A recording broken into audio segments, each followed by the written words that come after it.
We're live, everyone. Round of applause.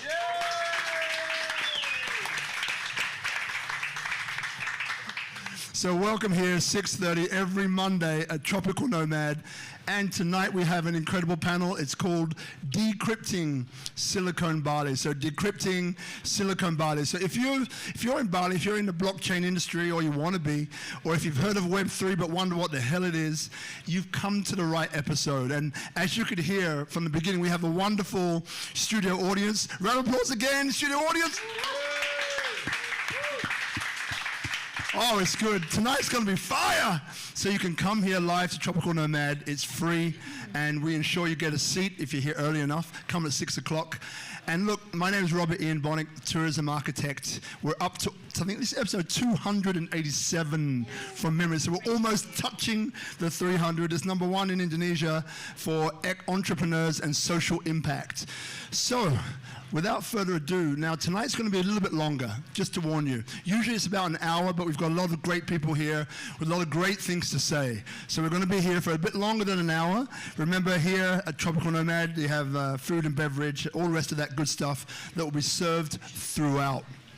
Okay, so let's start off. So, Silicon Bali. I mean, first I want to introduce our panel, and then we'll get into the meat and potatoes of what that means. So, on my left we have the beautiful Melissa. Please just introduce yourself, maybe who you represent, and what you're doing here in Bali as it stands. Thank you so much. Thank you for having me here. My name is Melissa. I'm from Turkey, Istanbul.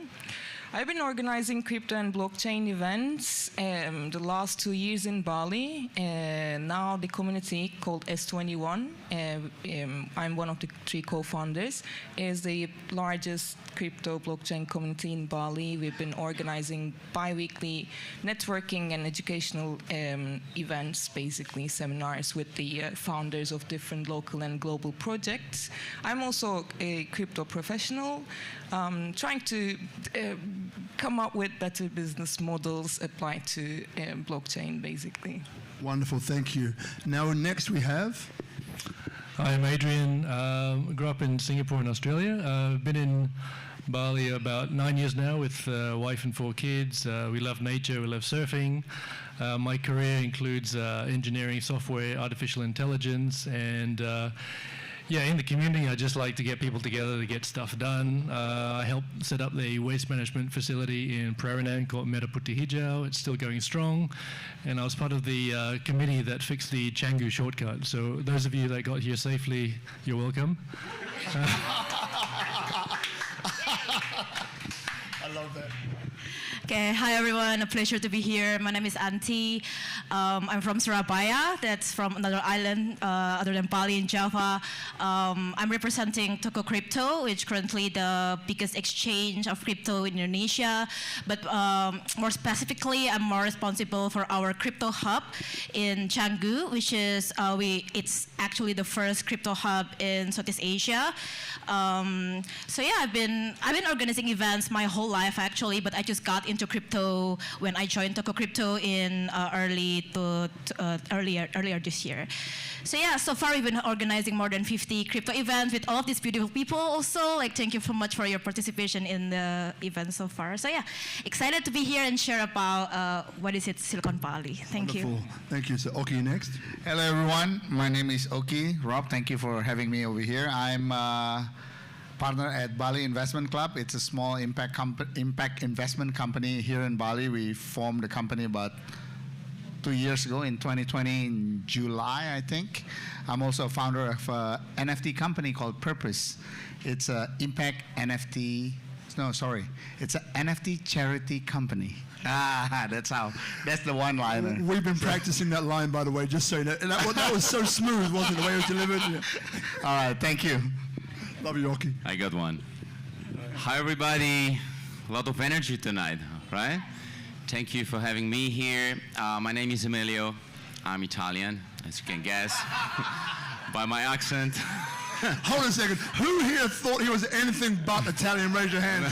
No one. I think we knew it. Put your hand down. Put your hand down.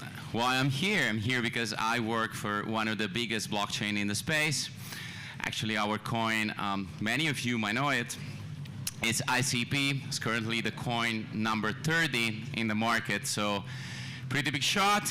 And how to say, part of the work I do here is what I do with these beautiful people is to try to put together a roadmap for what we call Silicon Bali.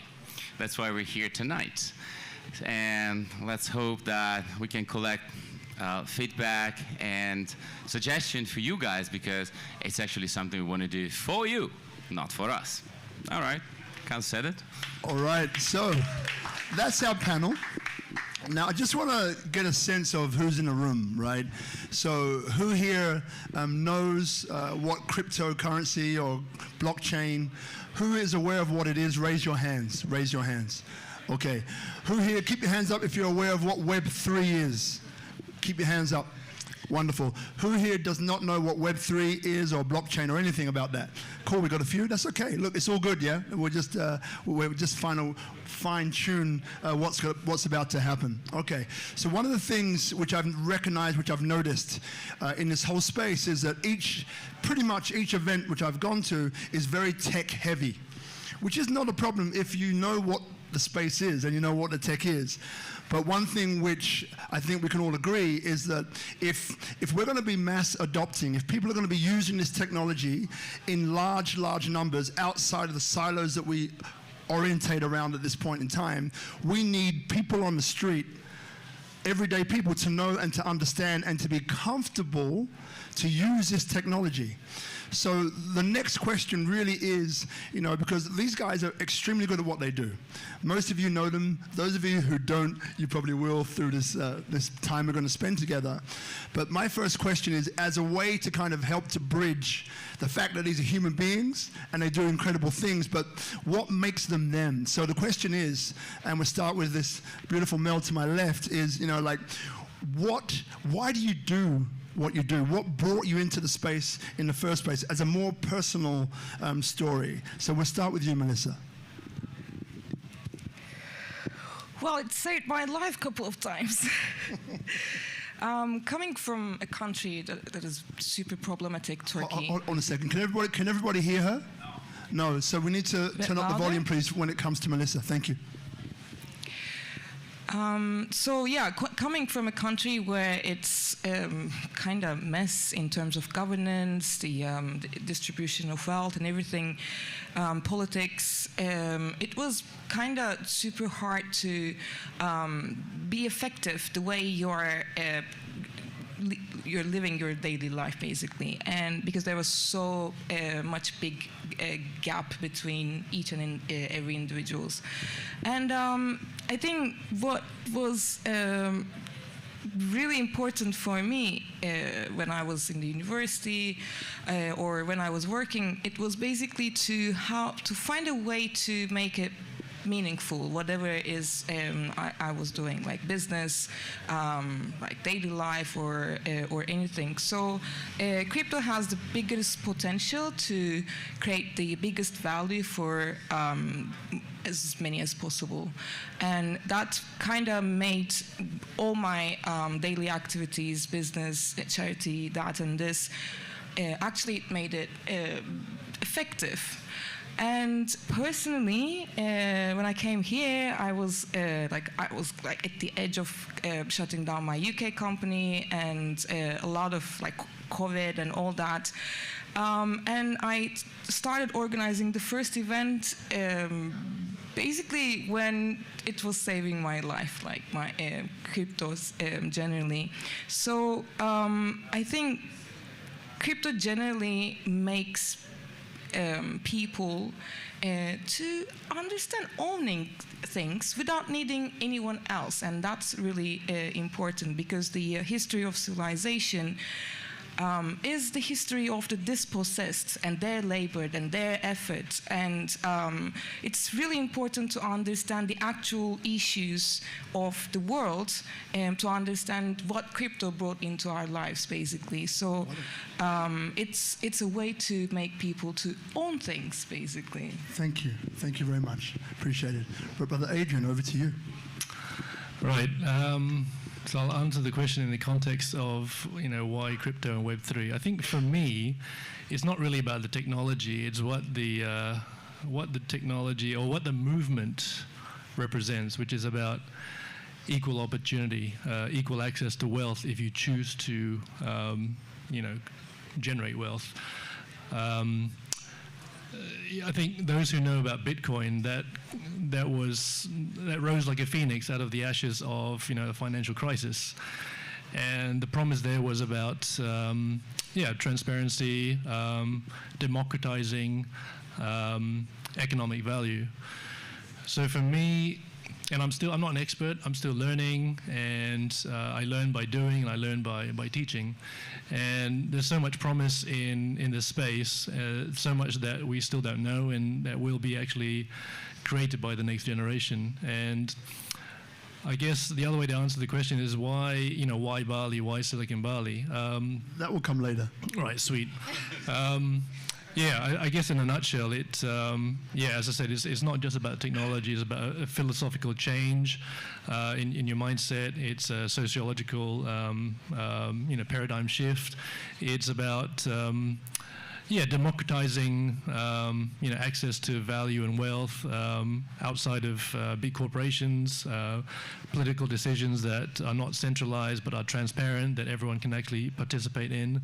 I guess a true form of democracy and equal access that's supported by technology. Thank you very much. And look, and Tia, you're like me. We're not with the technology boffins, right? We come from we're people, right? So your story might be a little bit different, and that's beautiful, right? So maybe just give us just a couple of minutes at the most. Just kind of why you do this, like what brought you in. Yeah, so maybe like the rest of the Indonesians, I got exposed to a crypto quite late because our media didn't really write anything about crypto until I think 2020 when it was pandemic and nobody has nothing to do and they're like, what do? I invest in crypto, right? So Bali is special because we have so many visitors from all around the world and we got exposed to the technology earlier. I bought my first crypto in 2020. I didn't know what I bought. Basically, I just followed the trend. I bought, but then because I put my money on it, then I started to learn more. And I actually didn't hear much about Web3 and blockchain technology until maybe last year. Yeah. Well, we can go on about the technology, but to keep it short, I think the technology intrigues me. I have a faith that the future is gonna help people in so many sectors, gonna help my country to become better. And then I started to think to myself, how can I be a part of it? I'm not a developer, I'm not a trader, I don't know anything. I'm learning. Maybe all of us are learning, but I learn a bit later than the rest of you guys here. So what I'm good at is I'm good at connecting people. I'm good in hosting events. So when there was a job opening at Crypto as their community manager in Bali, I was like, yeah, maybe this is how I can take a part in this movement, how I can help my people, especially Indonesian as well, to get more exposed to what is crypto, to not get scammed. We can go on about how many people got scammed, they claim it's crypto, turn out it's some Ponzi bullshit. Okay, can I swear here? Yeah, Pardon my French. You can swear. Yeah, so with what I do, I've been, if you notice, I've been hosting events like a crazy person just to, put more exposure to it, make it more relatable to us, the non-tech savvy person, that if I can be a part of it, then anyone can be a part of it too. So that's basically where I came from. Thank you, thank you, Antia. Yeah. Okay, either one. Well, I had a very strong IT background. I was a programmer back in the States. And when I moved back to Jakarta, I ran a small art gallery with a friend. So, and in art, and then suddenly there is this NFT thingy going on. And Bored Ape, and it's like, oh, this is like my art gallery, this a little bit of thing. But then what's the use cases? Right? So, and I've been involved with Bali Investment Club since 2020, and everything is all about impact investment, and things like that. So one night in 26th of August last year, I got an inspiration. It's like, what if we combine this art NFT thingy with some impact stuff? So then Purpose was born. So that's about it. Thank you, brother. Emilio. Yo. Yeah, my story is kind of, similar to the last two. I'm a 2019, 2020 guy about crypto, and COVID played a big part as well, same as Auntie here. Everybody had to reinvent themselves somehow, and I got a specific moment, many of you probably know about it, when people sold that NFT for $65 million. I remember waking up one morning, seeing that thing on BBC, and I was like, what the heck? This is the future. I started then, attending masters, studying blockchain, like a crazy man, like 4 or 5 hours a day, every day. And at a certain point, I had the opportunity of being onboarded at Definity, which is the foundation that oversees, not own, overseas, about ICP. I knew about them. I knew about this amazing vision of being the people blockchain. I knew about the founder, Dominic Williams, which is one of the greatest people in the space overall. You can follow him on Twitter. And I was like, absolutely, I'm in. I knew as well that something was going on in Bali, because people were starting, talking about Bali as a crypto hub. So I was like, wait a minute, I did 2 + 2, and eventually worked. So that's why we're here, basically. Yeah, wonderful. So just to navigate a little bit here. So you've heard from our guests, you get a sense of who they are. They're different, but they're the same, right? As we all are. And before we get into why Silicon Bali or decrypting it, for those of you, who's actually the non-Indonesians, who's lived in Indonesia or in Bali for more than 5 years? Put your hands up. More than 5 years. Okay, less than 5 years, put your hands up. Okay, so the majority is like less than 5 years. Great. So Indonesia, just to set a little bit of a tone, holds an incredible opportunity for all of us. Number one, the motto of the country, Bhinneka Tunggal Ika, right? So you compare it to the UK, I'm proudly English, God Save the Queen.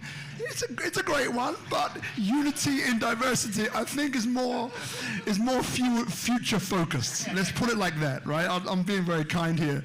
One of the most stable economies in the world, 5% growth, 5.2% predicted next year. Already the output is greater than before COVID. Has one of the best leaders in Jokowi on the planet, which I think everybody can definitely get around. One of the only countries in the world that, if pushed, it doesn't need to import hardly anything to feed and maintain its population, including petrochemicals, food, all the rest of that. So imagine all the inflation and inflationary pressures which a lot of other companies or countries are facing right now is intense. It's not overpriced. There wasn't a huge amount of stimulus that was basically made fluid throughout the economy, right? So you have some very powerful opportunities. Voted into the #1 most beautiful country in the world. And then, so this is part of the background. There's more than that, but I want to keep this short. So when we get to Bali, obviously we know, we're all here, that Bali is a unique place because it has this energy. I mean, health tourism as well. It has this unique energy that's able to calm your nervous system. Why a lot of retreats, people looking to start again, start fresh, they come to Bali, right? They feel the energy way before Eat, Pray, Love, right? Sorry, Eat, Pray, Love. I know. I'm probably treading on some toes today, aren't I? I apologize in advance. So look, there's a bunch of things here, and obviously 5 different religions that happily cohabitate here in Bali. Each is respected on the calendar. Hinduism obviously is the number one, or the Bali form of Hinduism. So we know that we're all here. It's a beautiful country, a beautiful island, should I say, very accepting of foreigners. It's a culture which is all expansive and all encompassing and inclusive. So that's a few of the reasons why I think Bali is a phenomenal opportunity for the rest of us. And Indonesia, in the next 10, 15 years, has an incredible opportunity economically, socio-economically, to become a massive power. And obviously, for those of you who don't know, predicted to be the #4 economy, I think, within the next decade. So there's a few things in there. But the question that I'd like to come to now is Bali. So the title tonight is about decrypting Silicon Bali. So we'll go in reverse order this time, right? So we'll start with you, Emilio. So when we say, Silicon Bali, decrypting Silicon Bali, like what comes up for you? What would you like to share? Right. First of all, everybody in the room should know that on top of what Robert just said, we are in the right spot here. Indonesia is a place that will shape the crypto scenario in the future. It's important. There is a lot of young people, for the good or for the bad. There is a lot of unbanked people, and there's a lot of things that we can do with blockchain here. And it is already regarded as one of the most important crypto and blockchain nation from here to the next 10 years. Then you have Bali. It seems to be, the epicenter of it. So, yeah, you're right. We are right, at the center of it, and we can do something here, right? So what is Silicon Bali? Right now, Silicon Valley is a movement, right, Adrian? As a movement of people that would like to reach some sort of impact leveraging on blockchain technology. Correct me if I'm wrong. Now, what does that mean? It means that instead of going on, doing what we do now, we can maybe try to enter the space, try to understand it a little bit better, try to leverage on this amazing opportunity that everybody can have on blockchain, from NFTs to, don't think about it as a speculation. The problem we have is that people think about it as a speculative asset. This is why they're kept away from the true spirit of it, which is another one. It's not, buying something that will moon so you make, 100x. Nobody makes 100x. Everybody gets wrecked in crypto, right? Because they're smart people that do that like 24/7. So don't look at it as a speculative asset, but as an opportunity to understand kind of, I don't want to use a big word here, but it is the future. So try to approach it, and Silicon Valley should be a vehicle for people to approach blockchain here, for people to step forward and promote their ideas, promote the project, and try to make an impact. What kind of impact? Well, first of all, social impact, which is already a driver in Bali beside the blockchain. Second, let's try to make Bali, this is something I keep saying, let's try to make Bali the #1 spot for this in the world. We are already in the top 5. Don't think that we aren't, because we are. Next step is going to #1. And people here, and not only us, other people in the room, other people that are not here, probably come later, people that will be speaking in the next episode, have the tools to make that happen. Now, how this thing is going to unfold is not really certain at the moment. We can't really say. But for sure it's going to unfold somehow, right? Because we're not here. We've been doing a lot of events, a lot of talking, amazing things. Events are becoming even bigger in August. Later we can spend a few words about it. But what I want to say about Silicon Valley is that it's probably time for action, to make it real, to incubate projects, to have flagship projects made in Bali, right? We use a lot of this made in Italy thing for shoes and denim and stuff. Let's promote a made in Bali for blockchain, because we got amazing talents here. We got amazing people, amazing consultants. We got people from layer 1 blockchain, like myself, people that already put together amazing initiatives, like Oki, like Adrian, like Melissa. A lot of interest, a lot of vibes. So, yeah, let's make it happen. Right. So look, we're going to move on to Oki. Right.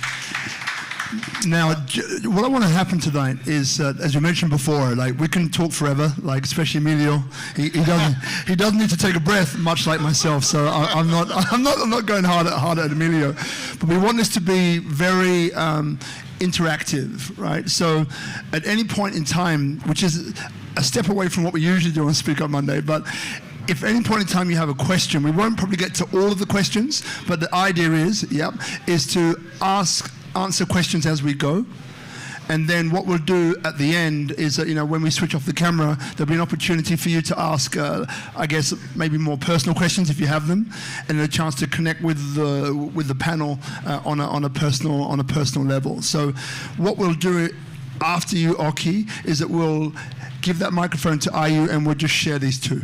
Okay, and that will go to the audience. But you go first. So the question is, what is Silicon Bali for you? Decrypting Silicon Bali. What does that look like? In 1996, that was the first time I came to Bali after my U.S. stint. I used to work for an American company called AOL, America Online, supposedly the first internet company in the world. And the idea was to create Silicon Bali. So I set up my office in Kuta at that time. There was no Canggu. Seminyak was just started back in 1996. And bring my team over to Kuta, to Legian actually, it was in Legian. We couldn't do it. There was a power outage 20 times a day. So every hour we had a power outage. There was no internet. It was a dial-up. There was a dial-up internet, but since we can do coding offline, we don't really have to do online, right? And then we upload the thing afterwards. But the problem was power. So I'm talking about Silicon Bali 1.0, 1996. Okay, 20 times a day power outage. And then a friend of mine, he's a PhD from Berkeley. His name is Agus Sari. He gave me a book called Regional Advantage. Why Silicon Valley becomes Silicon Valley and Route 126 in Boston becomes Route 126. So there are a couple of components. So there are a supply of talents, like what Emilio said. Now we have a lot of talents coming in, flocking into Bali. But in Silicon Valley and Route 123, there is Stanford, all these universities, and also Harvard and MITs. So those are the talents. In Bali, we don't have. We do have some local universities, but it's not that many. But the international talents are flocking in, so they're available. So you also need projects, like real-time projects, like a real projects for these talents to develop whatever projects that the market needs. And the components number 3, you will need investors who would fund those projects or those initiatives. So these 3 key components has to be there for that Silicon Valley to foster. Otherwise it's going to be very difficult because you have the talents, you have the projects, but no investors, or you have investors, you have the projects, but no talents. So some of the talents you can outsource it online to all these different websites, and I've tried that. But I can be very proud and very happy to say that my projects is 100% made in Bali. The idea was developed over here. The project was for Bali project, and it was developed by a Bali-based developers and investors. So Purpose, the NFT charity company that I developed, it's all based in Bali, based on those ingredients that it's all based in Bali, based on those ingredients that I get from that book. That back in 1996. By the way, the book was written in 1975, so it's not a new book, called Regional Advantage. So you should read that book for this Bali, Silicon Bali initiative. So I think that's something that I can share. Thank you. Thank you. So what we'll do is that Ayu, if you can take this microphone here, and then before we come to you, Auntie, just a very quick point here. Anyone who knows me knows I do this every time. So the next time I do it, I'm going to do it differently just to mess with your mind. So who here, another raise hands, Tri Hita Karana, who knows what that means? Raise your hands.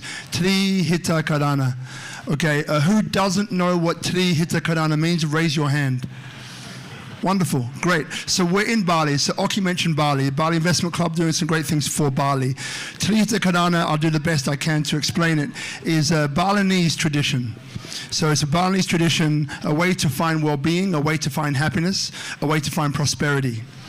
There are three elements to it, but what I'd like to impress upon you is maybe to look at it from this perspective. So if you have a business, an initiative, a project that you're looking to start, then one way to look at it is by asking yourself this question, right? So how does the project I'm about to start, or the initiative that I'm about to do, or the business that I'm about to create, how does it impact X?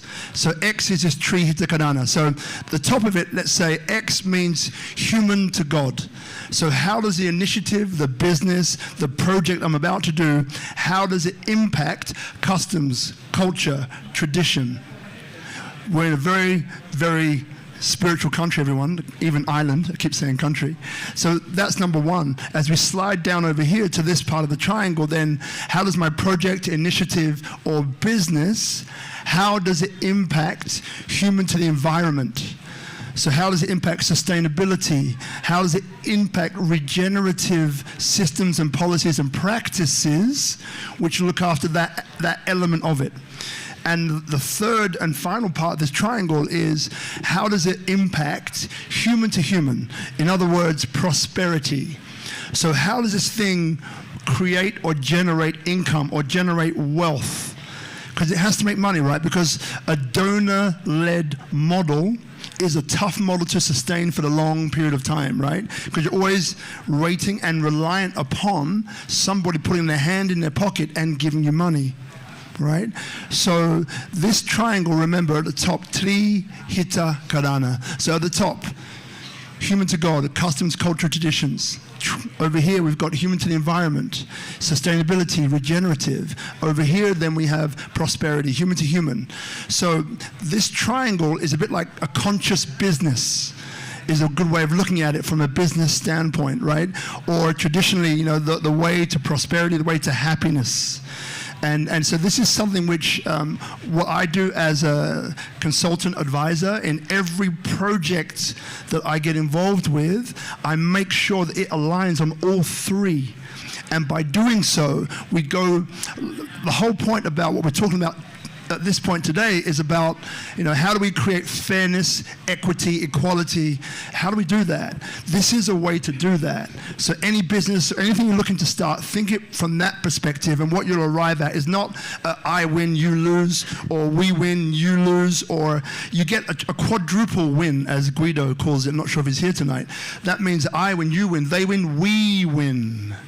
And that's the whole point. So when Oki was saying that made in Bali, right, funded in Bali, it's a powerful statement because it's Tri Hitakarana, man. Like that's what it is. So for those of you living here in Bali, take some time to learn about Tri Hitakarana. Take some time to learn about Bhinneka Tunggal Ika. Take some time to learn about Panchasila, Takwamasi. These are things which are here, which if you can learn them and imbibe them, they not only will uplift the quality of your life, but the quality of those around you. And that's, to me, what this whole technology is about. It's about raising and lifting the quality of the life of everyone, not just the limited few. So I'll get off my soapbox now. So then what we'll do is that we'll get Antia, we'll get Adrian, we'll get Melissa, then we'll go to some questions. So if you have questions, think of what they might be right now, maybe write them down or just imagine what they might be and we'll come to you. So Antia, the question was, what is Silicon Bali for you? And we're trying to cap it to about 2 or 3 minutes if we can. Actually, it's kind of funny because I did an interview with Financial Times a while back ago. They were asking, you did too, right? And they were asking about how crypto community is in Bali. And I was complaining about how there are too many crypto bros in Canggu. And then all of my crypto events look like a frat events. It is a joke. But like, turned out they're creating an article about Silicon Bali. I didn't know about it the first time when the article come out. It says Silicon Bali. Yeah, and when I shared it to my colleague, like they're still laughing about it actually because it's a pun, right? It's Silicon Valley, Silicon Valley. It's kind of funny, but like I think the most exciting part is like how close we are of making it true. I think we've gone. These two wonderful gentlemen has covered about why Bali is a good place to do it because we have all the right resources, all the right people, the right spirit as well.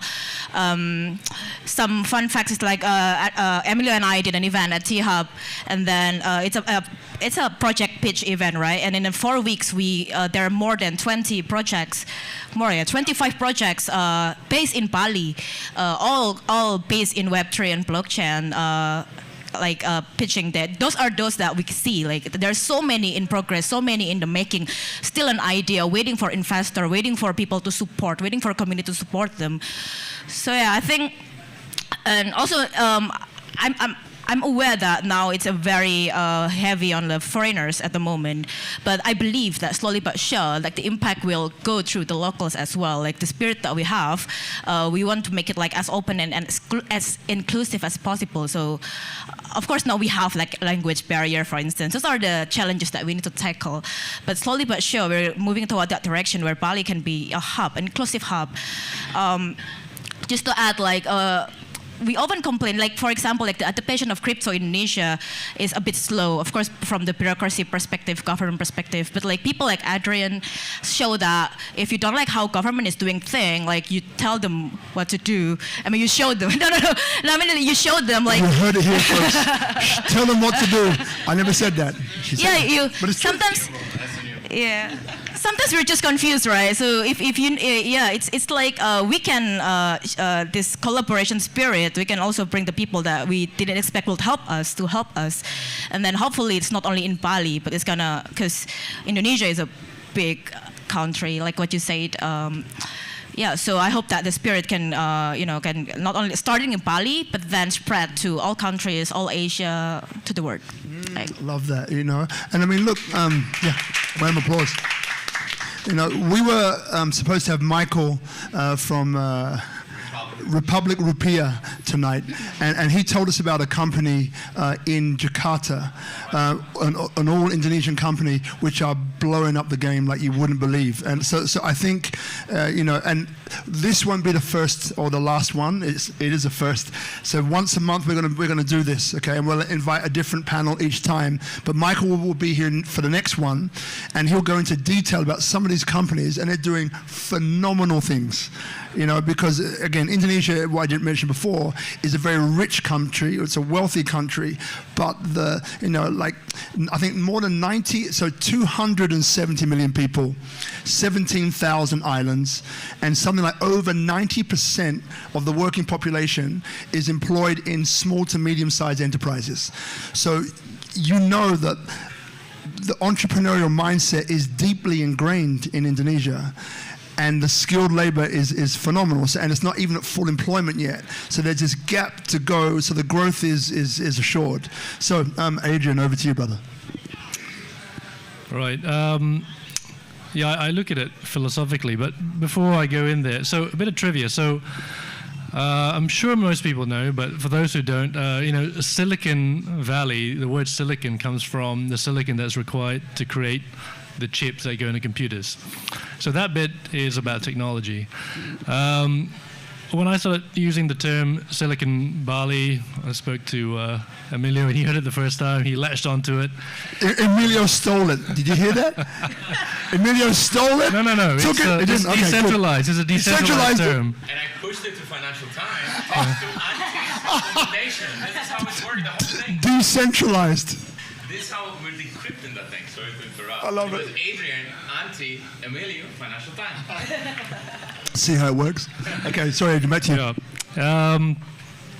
I like the fact that we call it Silicon Bali, not Silicon Island, Silicon Valley, etc. Because, drawing on what you said, Robert, the ideology of Bali, Trihita Karana, I think, about respect for yourself and fellow humans, respect for the environment, and respect to a higher power, which is, doing ethically the right thing, even though you don't know if anyone's watching, but just having that awareness. And also, I think the other thing that people should know about in Bali is this practice of the offering, Canang Sari. One of the story goes that in order to penetrate, Bali as a wild island, a holy pilgrim, after meditation, got the answer that if you want to get to Bali safely without being attacked by wild animals falling down valleys, etc., you need to be giving an offering along the way to the sacred mountain of Mount Agong.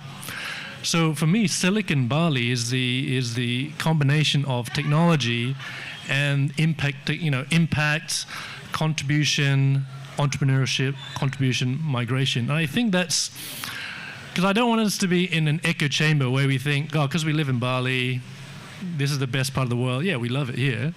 But I think the niche is that what we're trying to do here is combining technology with community, with impact. And I think that is what is unique in Bali. I think that's the niche that we can really, exactly, the values. So combining technology, values, impact, community. And also, why Bali, why now? I think Web3 and crypto is just this current phase of technology. We'll look back in a couple of years and go, wow, that was so old school. That was so slow. Like, why were we talking about that?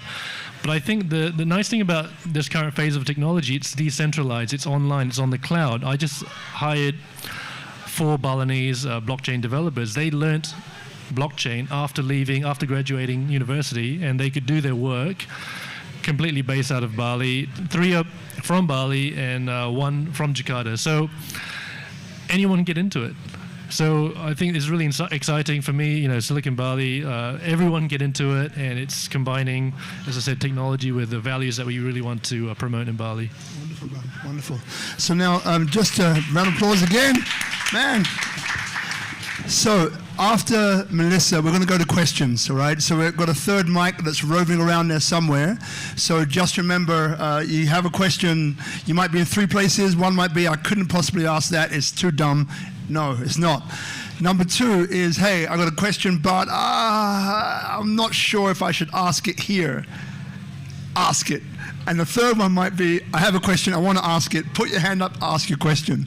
But remember, for those of you who are number 1, remember there are people here that maybe have the courage to ask the question and those who don't. So you're doing a service to the ones that maybe don't have the courage right now to raise a hand. By you asking that question, you're helping them as well, all right? So Melissa, over to you, and then we'll head out there.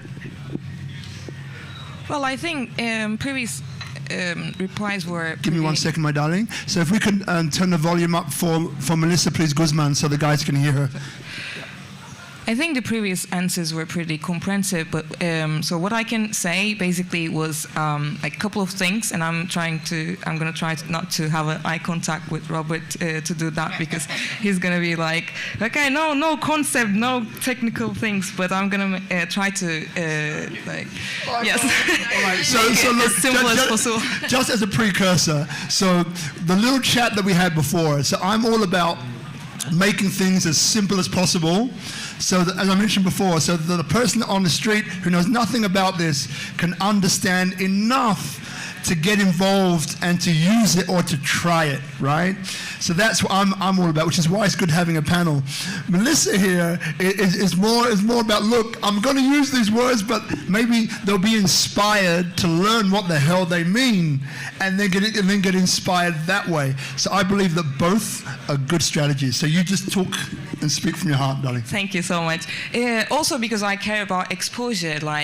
We all, nobody just downloads that information. Like one time you read it, you don't understand, and then after a while, you start using that. It's just important to have that exposure. But going back to Silicon Valley, so I mean, honestly, I cannot even relate to it, and I don't think people who are not related to the VC process, having a company and startups and everything, would relate to the concept of Silicon Valley. I can imagine people okay, what do I care about? Why do I care about Silicon Valley? I mean, there's nothing for me. But so I want to talk a little bit about what crypto is going to change if we want to aim for a Silicon Valley that is crypto and blockchain related. But first, I want to just say this has been going on. But there was not one organization or a group of people who are organizing these connections and everything. We've seen a lot of different projects being incubated automatically and in a self-incubated out of S21 community. People post their talents, job descriptions there, and different people the last 2 years have been building and incubating each other's projects. And one thing about so we're not that far in terms of the experience and implementation. But also, I want to say crypto is basically a crowdfunding method. Most of us are familiar with the price fluctuation, and it's a risky asset, that and this. But eventually, it's about me having an idea, or like us, 5 of us, having an idea, building a product that can function in anything. And then instead of going that person who has tons of money, we can do it with a lot of people, more people than just one, let's say, or a couple of ones, and distributing the chance of sharing that profit proportional to everybody's initial investment to as many as possible. So, for instance, I have the idea of building this startup or a solution to something, and this gentleman has 60% of my company. He's going to have the 60% of the profit. But instead of that, and that starts millions and stuff. But instead of that, everybody can have a share of that profit based on their investment. So eventually, the projects that are going to be incubated out of Silicon Bali, okay, there's going to be VCs, investors, and everything to make it possible to launch that project successfully to a certain degree, paying people and everything. But eventually, the sharing that profit is going to be available for everybody. So everyone living in Bali has going to have the chance to invest and take part of these projects while sharing the same living environment with the founders and the actual developers of this project.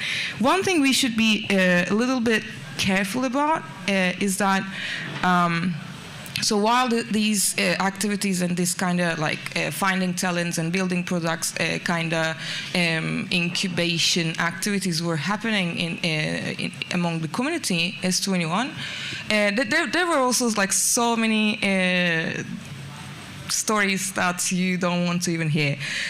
One thing is that Indonesia has the potential to be the destination because of cheap labor. And we don't want that, obviously. We don't want Silicon Bali to be in Bali because it's way cheaper to hire people to execute a project and to build a project.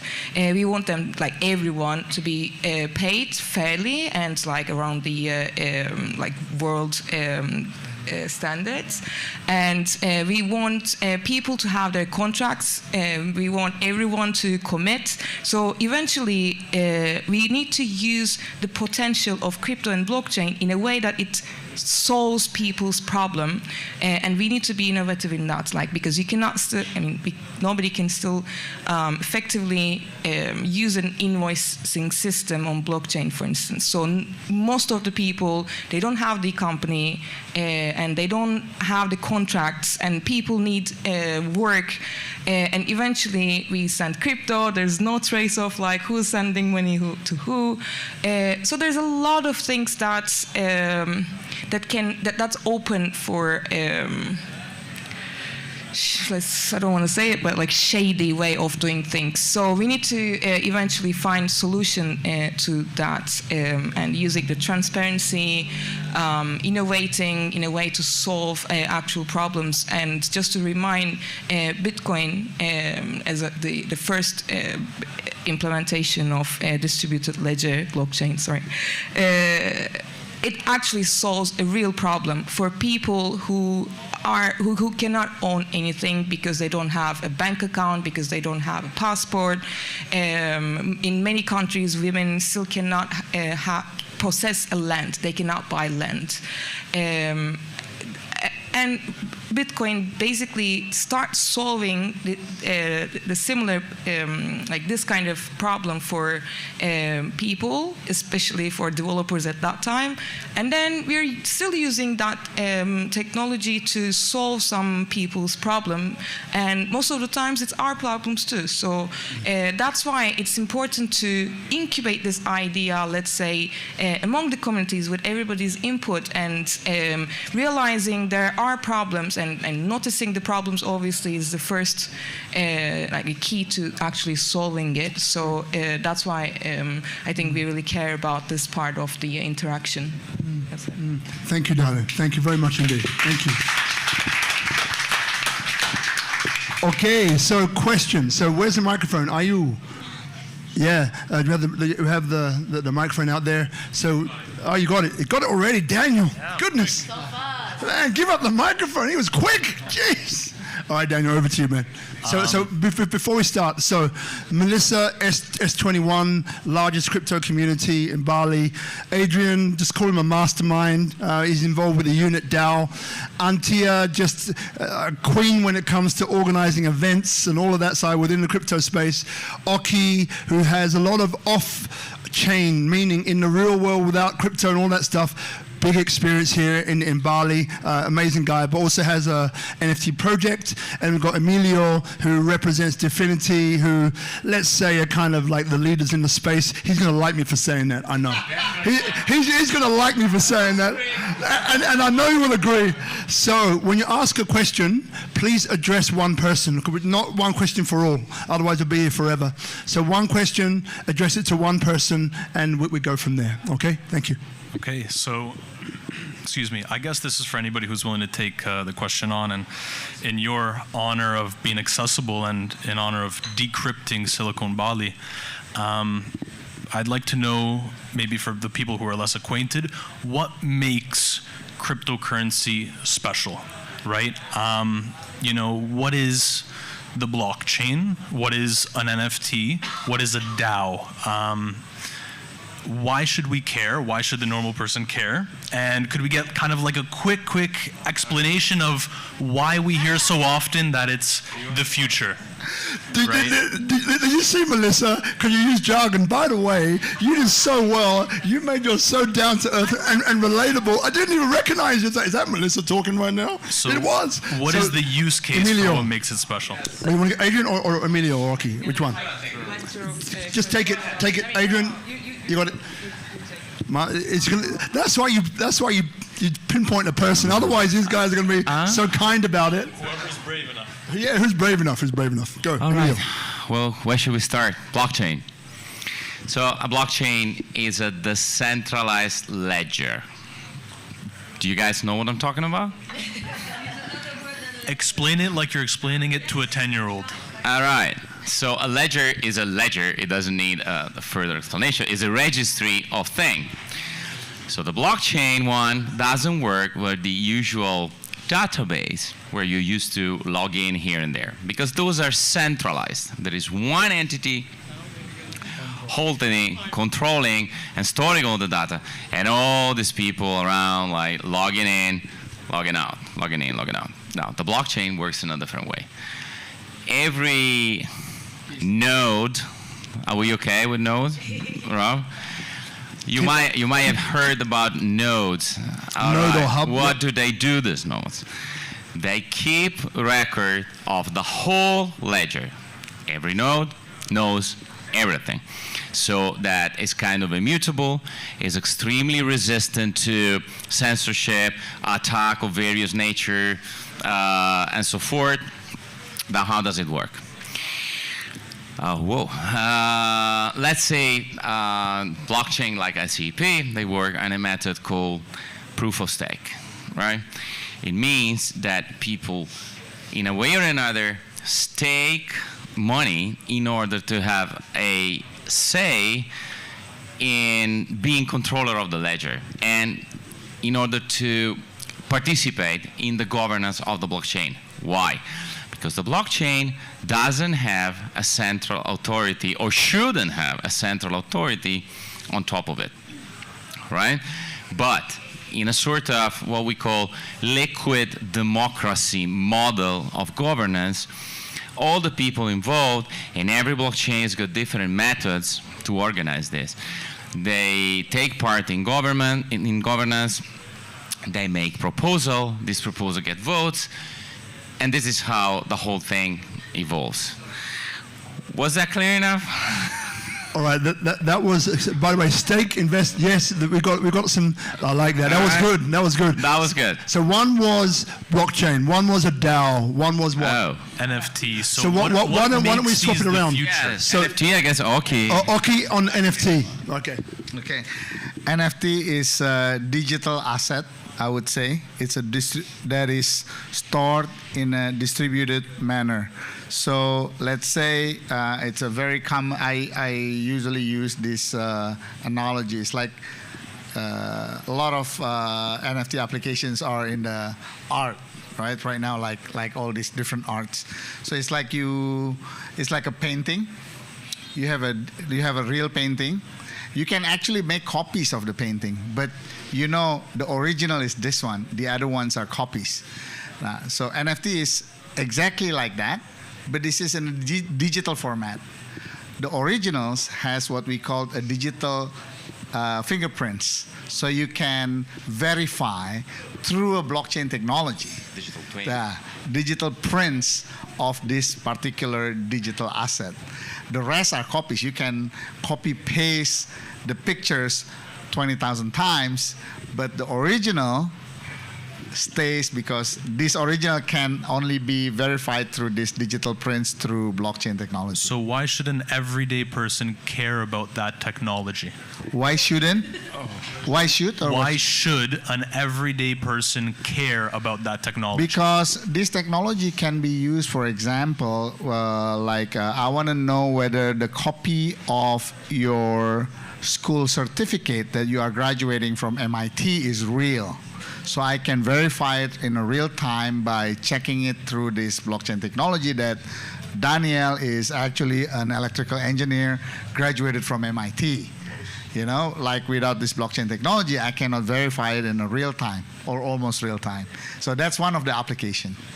That's why it's very important. Yeah. And I mean, Daniel, just why we got you there. So your beautiful partner Denise Renault is an incredible singer, DJ. She is. Right, songwriter. Now, so for her, when it comes to music, you know, when she has made one track and that's been converted into an NFT, so the smart contract that Oki was about to talk about, which is code that lays behind the technology that lays behind this NFT, through the smart contract, you can then decide who gets what. If this record is sold or this piece of music is sold, then who gets what?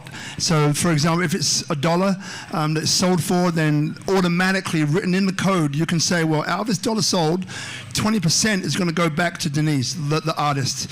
Maybe 40% is going to go to Oki's charity.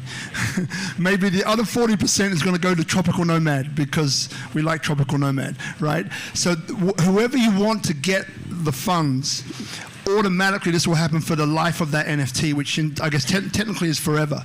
But this cannot be changed. By immutability, what they're really trying to say is that it's indelible. It's permanent. You can't change it even if you wanted to. So therefore, that artist, no matter how many times that music gets sold or that art piece gets sold, because art appreciates in value, I want to sell it now, I'll hold it for a year, I'm going to sell it again and double my money. Every time I do that, the artist, everyone that was written to the original smart contract will receive the percentage of that for life without any contestation, without anyone arguing with me or going to lawyers to say, hey, you've done the wrong thing, or hey, my infringement copyright has been infringed. No, so it happens automatically, and that has phenomenal use cases in unlimited amount of direction. So that's one thing which is very important. So I know we've got questions coming from Nicholas in a minute, but let's finish off. So we've got a DAO next. So we'll go to Adrian because Adrian's in a DAO. So let's, Adrian, talk about a DAO, and then we'll come to your question, Nicholas. Thank you, Brother Daniel, for your question. A DAO stands for Decentralized Autonomous Organization, and it sounds very scary. It sounds very Matrix-like. Yeah, it does. It doesn't need to be. So a DAO is the technology platform that allows human organizations to organize democratically and efficiently. So, for example, I know a group of developers who work in their spare time as freelance blockchain coders for any project that comes around. And they sort of loosely work as a DAO. So for every hour that they work on a project, they can track it on a blockchain. And when the project is done and the quality of the project is given a thumbs up by the client, they decide based on the number of hours that each person has contributed and the quality of the work to distribute the fees automatically and very fairly, very transparently on the blockchain using something called a smart contract. So a smart contract is a way to program how you distribute value. So a DAO is made up of all these, clever democracy-promoting technology, and effectively that's what a DAO is. It's still a human organization, but supported by efficient technology. Nice. So next question, Daniel. Well, thank you for your question. So who was next? Nicholas, Carol's in front of you. So we do Carol in front because she's closer. Then we come to you, Nicholas. So Carol, right in front of you. Yeah, great. Thank you. Hi, okay. Remember to target a person, right? At the risk of sounding like a real dinosaur here, there are things that I'm really finding very, very hard to understand. First, and it's just two quick questions in relation to NFT. I love the philosophy. It sounds wonderful. I spent 20 years of my life teaching and advocating for responsible tourism. So all of that is beautiful. Social, economic impacts, just magnificent. However, why would I ever buy a piece of digital art? I don't understand. I invest in art, and I invest in an artist so that I can own it, I can touch it, I can smell it, I can wear it if I want to. The concept of having it on a screen just totally doesn't appeal to me. I don't get it. And the second thing is, although I understand the principle of wealth distribution and of remunerating, the artist for every time that something is being sold, especially, for a song. I mean, who buys music anymore? You buy a membership to a platform that's called Spotify and you listen to it. You don't buy songs by song. The only thing where that might work is for books, because I still buy a book at a time. So I don't understand the relevance of this, even though I love the philosophy. It's just not part of my reality. Use case. Right, so who wants to answer that question? Yeah, Melissa. Thank you, Carol. Appreciate the question. Just hand it over to Nicholas while you're there. Yeah, and Emilio, make sure the cable, that's good, that's good, that's good, it's good. I want to combine it with the previous gentleman's question about what's special about cryptocurrencies. So I can only answer that by referring what was not possible before blockchain, let's say. Before blockchain and Bitcoin, let's say, there was no way of having something unique on the digital realm. It was always possible to copy, and there was obviously the money notion is it depends on the uniqueness of any digital thing. The same thing for the digital artwork, like all the screenshot of a screenshot, basically everything is digitally reproducible. So eventually Bitcoin and blockchain introduces the concept of digital scarcity, which is scarcity is the obviously the only value that can be attributable to the object itself. The rest is appreciation of the people and our value attached to the actual object. So digital scarcity is at the root of the what makes anything digitally valuable. And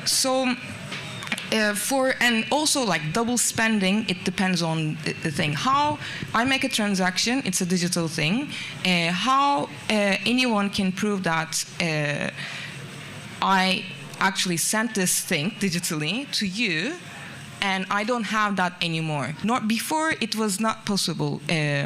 So transaction-wise also, it solves the problem in terms of sending digital assets.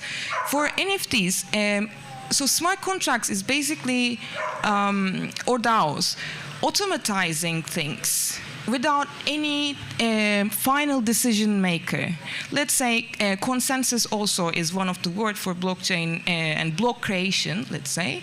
It's the hardest thing if you ever try to go to a cinema with more than 3 people, for instance, to have a consensus. But consensus on blockchain is specifically for if the whole network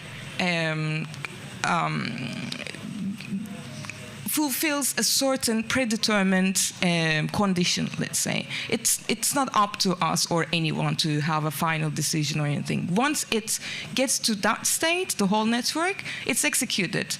So eventually, with an impact NFTs, you cannot cheat, you cannot distribute. I mean, it's still not there, let's say, because it's not applied properly generally, but it has the biggest potential for NGOs, for anything charity-related things, to bring automation so that all the human weaknesses around are like values.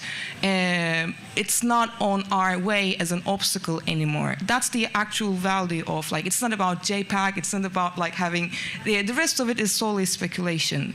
And it depends on your art appreciation. Like, I never bought an artwork. I mean, yeah, maybe not. So, but I then owned an NFT not because I would appreciate that thing as a JPEG or a digital file, but eventually the technology itself, NFT, is a contract. It can be applied to anything, and it can make it easier for, like, with the transparency, to distribute the funds. And eventually, NFTs is the only thing that makes digital artists an artist, a photographer, for instance. There's always a copy of a copy of a copy. So to claim that you are a digital artist, you need to have the proof of what you have is the actual created and uploaded version.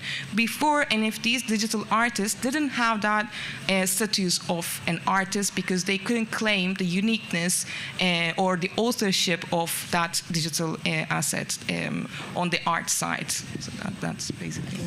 Thank you. So Emilio wanted to add something to it. Mind that cable. Yeah. Great question, and brings me back to one of the scope of Silicon Valley, actually, which is educational. Let's start tonight. So I want to break the association between coin equal security, NFT equal art. It doesn't work that way. Get it out of your mind. I know this is something that the media are pushing, but this is not the core of what we're doing here and what we're talking about here. So that's why this was a very great question. You're going to win the cap. So when it comes to coin, we relate to the governance model they were talking about. The major function of coin, the primary function of coin, is not to be listed in some market and you to buy it and say, oh, I'm going to become rich, I'm going to become rich. No, that's a consequence. They are there because they help the governance model of the association Adrian was talking about. So this is what crypto is in the first place, is a facilitator for a new governance model, which is not pyramidal, right? Second, non-fungible tokens, they have been pushed through art, and you have an amazing artist right there sitting on your back. Just because these people, they immediately catch the opportunity of not being, not being in the hands of art galleries or other entities, not being the one that sold a piece of art for $1,000 and then in 3 years is $100 million and they're begging on the street, right? NFT solves that, but NFT is not only related to art. NFT is a technology. It's, imagine it as a little container when you can pack any sort of initiative, and that initiative, thanks to smart contracts, which are called smart for a reason, right? Because they are contracts that self-execute themselves.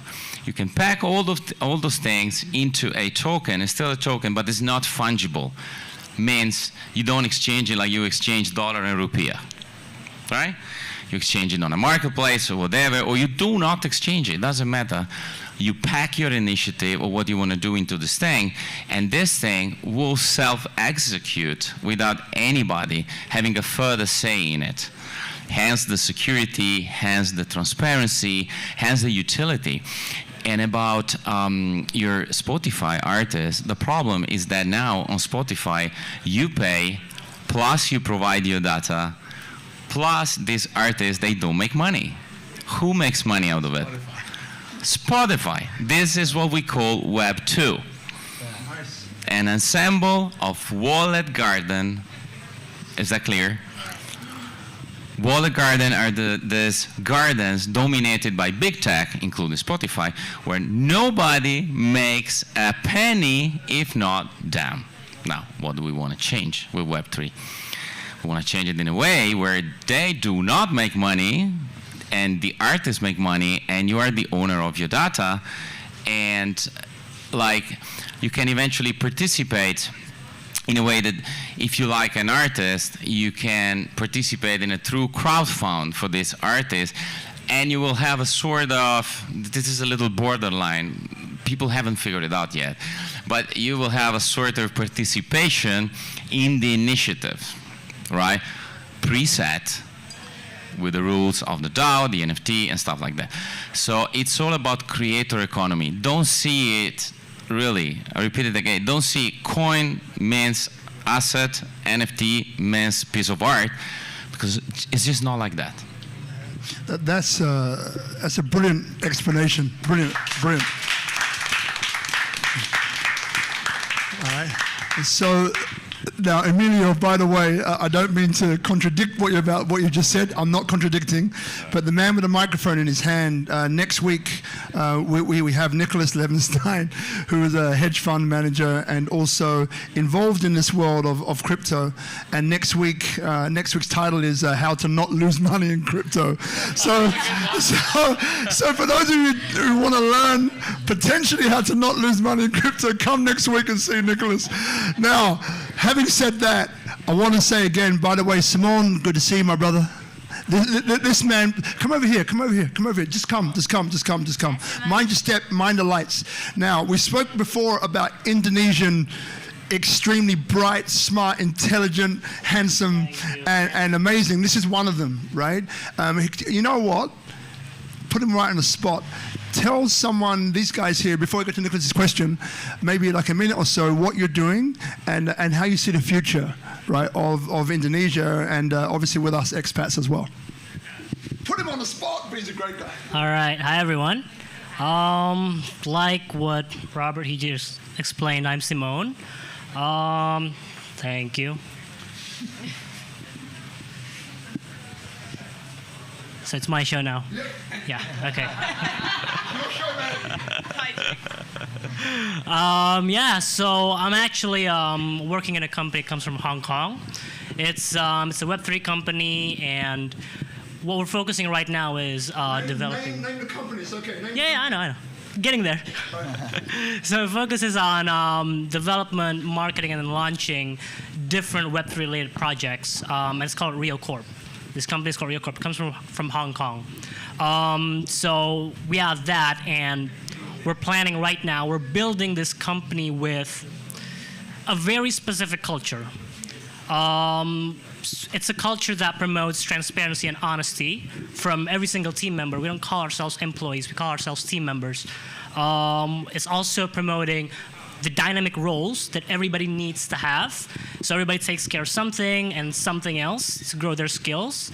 And also it's promoting a balance between working really hard, being hyper-focused, hyper-serious, but also at the same time, we're paying attention to our mental, spiritual, and physical health. And we have different activities that we do in our little company here to promote those things. But also, right now with Ryan over here and a couple of friends, we are building a DAO together. It's called Pure. And we want to focus on being a platform to launch other DAOs. So it's a DAO to launch other DAOs. And what makes it pretty unique is, one, since we're starting in Bali, we want to focus in mostly Indonesians. We want to give chances to Indonesians. And also the second one is these different projects needs to have social impact. How it gives back to what Rob said about Cerita Karana. What it gives to the people, what it gives back to nature, and what does it do in correlation with our connection with God. So yeah, that's a little about what I've been doing. Round of applause. Last question, and it's a curly one. We're going to go to Nicholas after this. So, Bhinneka Tunggal Ika is all about unity and diversity. In this audience tonight, we have Indonesians, we have expats, foreigners from all over, all corners of the globe, right?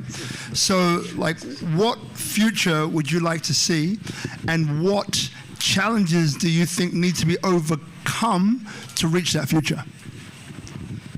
So, since we're also talking about Silicon Bali, I mean, I don't really understand that much, but I get a sense of what it is just by listening to everyone speaking. But what I see in the future, what I envision, is really close to that. It's a place where most things are decentralized, where there's no middleman. So it's much easier for me, let's say that I want to create a project or I want to create a business, I can meet straight with the investors, or I can meet straight with the talents. And by having a decentralized system that's also online, happening real time, it makes it so much easier. It opens a lot of doors to work with people, for example, in Java, still in Indonesia, if you guys don't know, or maybe people in Norwegia or Switzerland. So it creates that ease to create teams, to build projects, to build dreams. I think the challenge right now, and speaking from an Indonesian perspective, is a lot of Indonesians has bad perceptions of Web3. And some of them could be valid, but most of them are just based because they don't have the knowledge and they don't research about this. And a lot of our mindsets and how we grew up, how we are developing in our own families, our own communities, is that we have a relatively more conventional way of thinking, which is not really bad, but to understand these things, you need to have an open mind. To understand these things, you need to have an open mind. So I think that's the current challenge that we have, is how do we penetrate these ideas that can really bring change, that can really have impact, and it's like explaining it to a 10-year-old. How do we do that to Indonesians? Because once we achieve that, the level of quality in terms of talents, in terms of projects, in terms of investments in Indonesia is really big.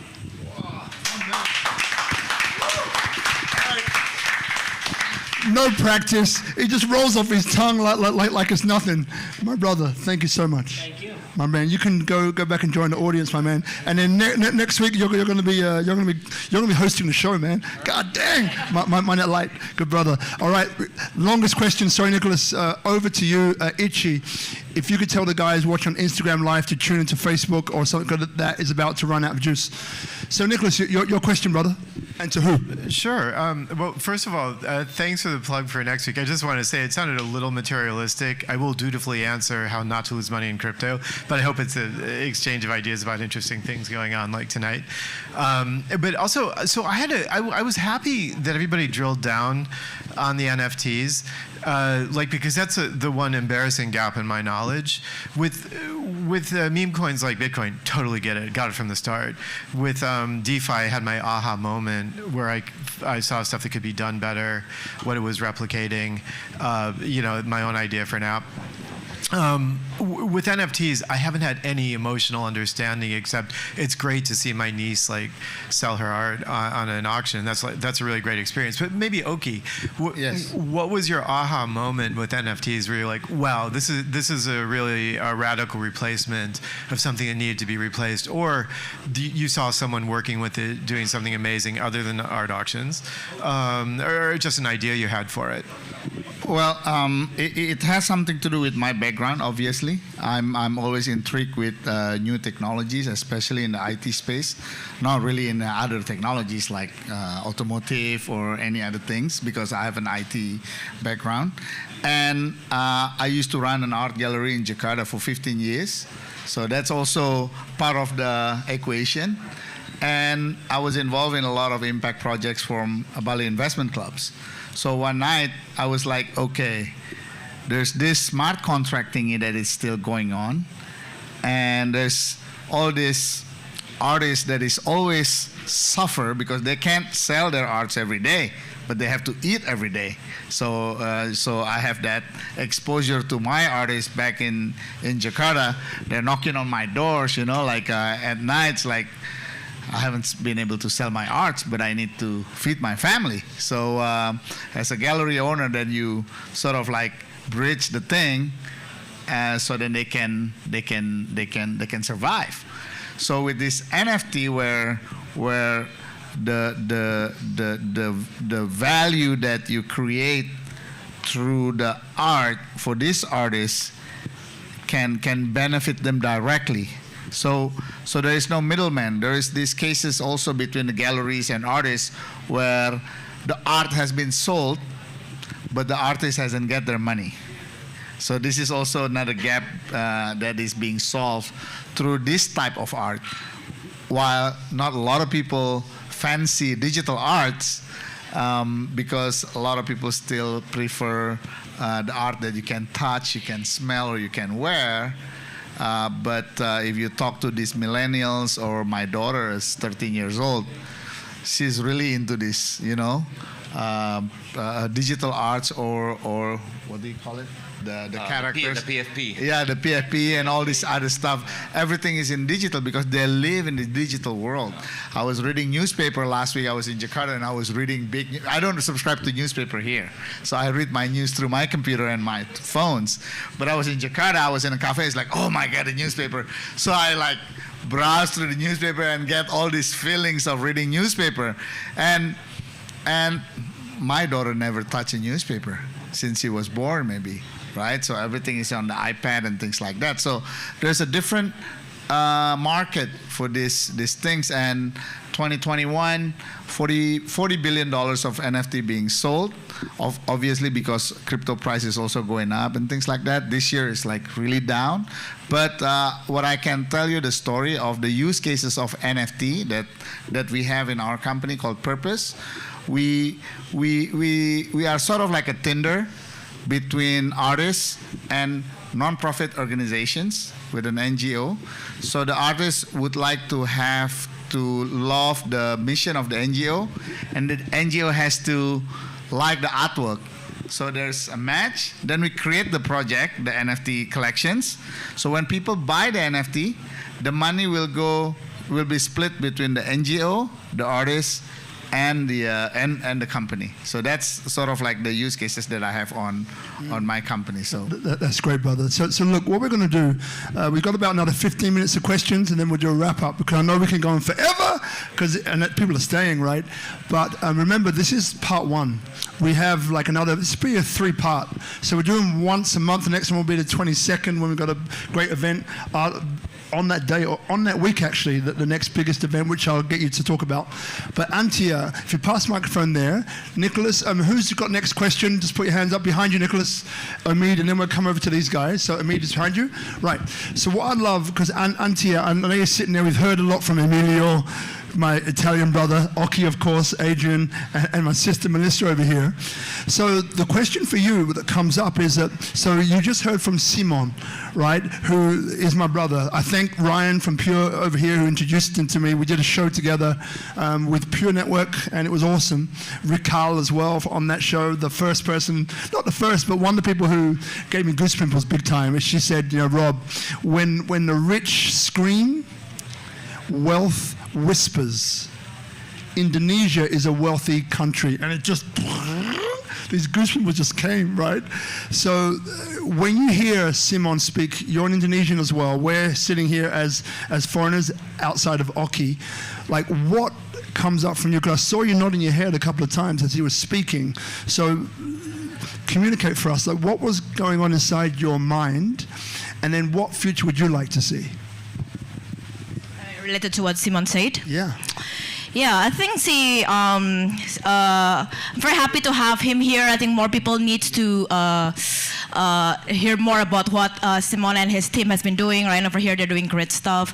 But yeah, he got some points in that. I agree that our people, I mean, Indonesia, you talk about people from Bali is so different than people from Java. Let's leave alone like people from Sumatra and Sulawesi. They have our own culture, and how we talk a Japanese person and to Balinese can be like two very different approaches. So for an idea to be penetrated to and be accepted universally, that's a very massive challenge on its own. But let's not focus on the problems, right? We need to like start seeing on the bright side the process that we have made. As you know, like government has been. Crypto is in Indonesia, for instance, is not yet accepted as a currency. You cannot buy stuff from crypto, but it's already regulated under favoured as an asset. So the government already acknowledged the existence of crypto. And just recently in May, like the government decided that we're gonna tax crypto 0.1%. People think it's boo, but I think it's a good it's a good process that the government is acknowledging that. Because of course we'd like to think like it's all the grassroots movement, it's all the people, but like the government also plays a big role in how we can do a mass adoption of this whole thing. So just a little bit of fact, like we are actually not that left behind. So our data, because we're an exchange, right? We have a data of our user. We have like our, I think in May, our official number is like we have 2.5 million people using our app. That's just my app. There are a lot of exchanges in Indonesia, and even the data from the government says that favoured says that 12.5 million people are now trading crypto, which is already more than stock traders. So 12.5 million people in Indonesia are trading in crypto. Yes, more than stock trader, which is like 8 or 9 million, I forgot. So yeah, we're not that left behind. Actually, there is good news along the way. But yeah, as you can see, it's I'm all about collaboration. You know, like when I first started T-Hub, I started approaching people to do events. At first I won't mention names, but I faced some resistance. Like, oh, you're working with this person? Like, no, don't work with them. You know, like, feels like we were working in silos. But now, like, I push their buttons, you know, hi, I'm gonna make you meet in this event. I'm gonna introduce you to each other. And then I see them doing things together after. You know, those are the things that make me why I do what I do, you know, like, why working on your own? Like, why all but the competition? You can do this together. So yeah, I think that's Simon got a point. That's the challenges that we face at the moment. But then again, I don't like to focus on the problems. Let's just focus on the solution. Thank you, Auntie. I love hearing. I love your. How about her energy? How good is her energy? Yeah, yeah. Sister, woo, more goosepimples. God dang. All right, they're going to shake. No, I'm going to let it come over. Ooh. So we've got Omid, a friend from Australia, who I haven't seen for 7 or 8 years, came tonight. Thank you, my brother. So please, yeah, what's your question? Thank you all for your insights. And actually, my question did relate to what Antia was just talking about and what you mentioned as well with adoption within Indonesia. I'm curious if you have any ideas of how you would support or incentivize broad-based decentralized usage in a country like Indonesia, because the context is that there is wealth, I think you're number 17 in terms of GDP ranking globally. But in terms of GDP per capita, it's about 100th in the world. So I think it poses a unique situation here in terms of how do you think you might actually incentivize broad-based knowledge, understanding, and adoption of these technologies? Thanks. All right. So, Adrian, they're pointing at you. Would you mind answering that question, or yeah? Yeah, thank you, Omi. Great question, brother. Now, that microphone, who's next? Over here somewhere. So, Ayu, can you, I think you need to go in front first. So, Ayu can probably help you out. Just give her, yeah, and then roll it around. Great. Okay. So, over to you, brother Adrian. Thank you. Yeah, that's a great insights, Omid. So, I think some of the answers are already being developed, being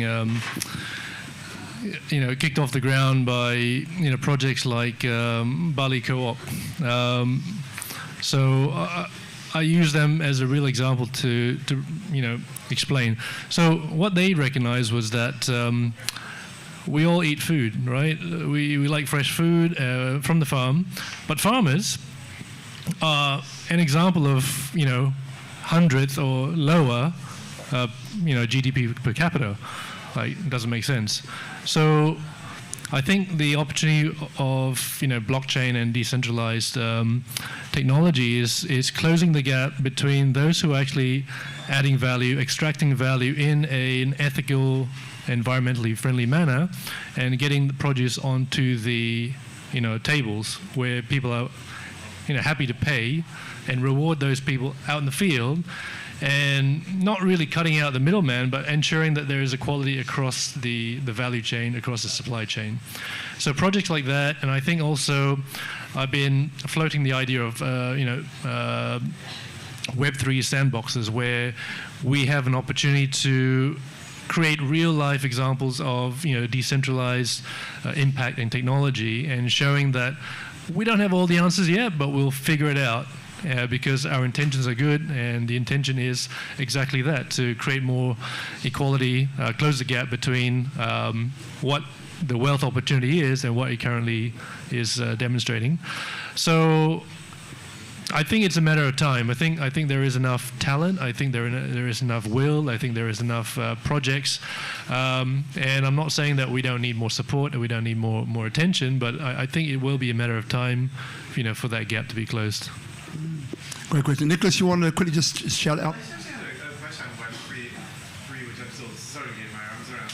So, I'm sorry. Maybe for this one, Nicholas, we got the microphone here. Maybe either walk over there or just hold that question up. Yeah, just want to. Yeah, that's the thing about panels which are quite large. It's like cut everybody down, 30 seconds, but it's so hard. We're doing it. Question. I was hoping you'd talk about Web3 a little bit. A big controversy that came up in USA, I think it was like 10 or 15 years ago, was like basically people being able to prioritize traffic on the network. So like the good thing is everybody wants to see Netflix, so like it's going to get through. The bad thing is like if there's an indie studio that's got something interesting to offer, they can't get through. Is Web3? Can I advance the hypothesis and comment? Is Web3 a better way to solve this sort of organically?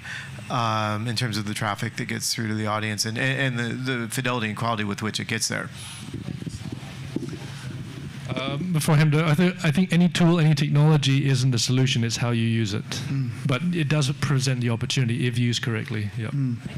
Yeah, so if you give the microphone back over here, to that gentleman there, thanks for giving it up, and Melissa will answer that question in her way as well. Thanks, Nicholas, appreciate it. Just to add to that and the previous question a little bit, so decentralization and how it's actually possible to actualize it, it's a huge promise, and it's like almost kind of like miraculous how Bitcoin did it, like when it was not a thing. And Web3, DAOs and everything, these are ideas that are waiting for people to be implemented, basically. Like, it's a huge promise, obviously. But what couple of the, like for decentralization and for Web3, when we are talking about like, okay, this data collection is not going to be central in a centralized way, and everybody's going to own their own content and everything, or owning your own assets, a big word, self-sovereignty and everything. So these are putting more and more responsibilities on the individuals in terms of security and everything. You cannot really recover your assets like that on the phone, talking to a person from your bank or like from your service provider and everything. So I think when we are talking about like decentralization by itself, we shouldn't focus on selling decentralization. There are things that actually a hybrid model works much better than just decentralization. It is important actually to detect the problem where the middleman or any institution is getting more than the actual value creators, and apply that especially there. Like for instance, in a country where it's basically millions of ethnicities, millions of languages, islands and everything, it's already not possible to do anything super centrally. Although government works well, but just because it's kind of super respectful for a lot of religions and languages and everything, it works. But in Turkey, for instance, it doesn't work because it's so much diversity, and you cannot tackle each and every problem in from a central point of perspective. And also, there's okay, I'm not going to get into that. So eventually, if you want to create a solution on blockchain, most of the times it's not maybe the solution. Like blockchain cannot be the solution for everything, or Web3 or anything, because it actually makes everyone, for DAOs for instance, the participation for governance, it's still so low, because you don't go there and vote like how to spend that. We still are coming from that culture where we want to delegate most decision making, for instance, and we are talking about the capital owner individuals.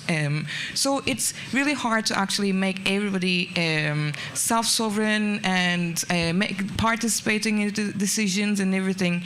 But eventually, without a central data collection, for instance, for apps, like if it goes directly on Web3, if you want to make profit out of it, or if you want to use that data, everybody eventually need to contribute the way they want to use that data to contribute in a meaningful whole, let's say. So like we need to work in a meaningful way with each other. So education, community is one value that is non-financial, and usually it's highly underrated, but it comes with a specific way with crypto communities to like as a buffer where there's a lack of central power where you can actually lean on or anything. So I would say education in a way to empower every single individual is the key of decentralization. Without that,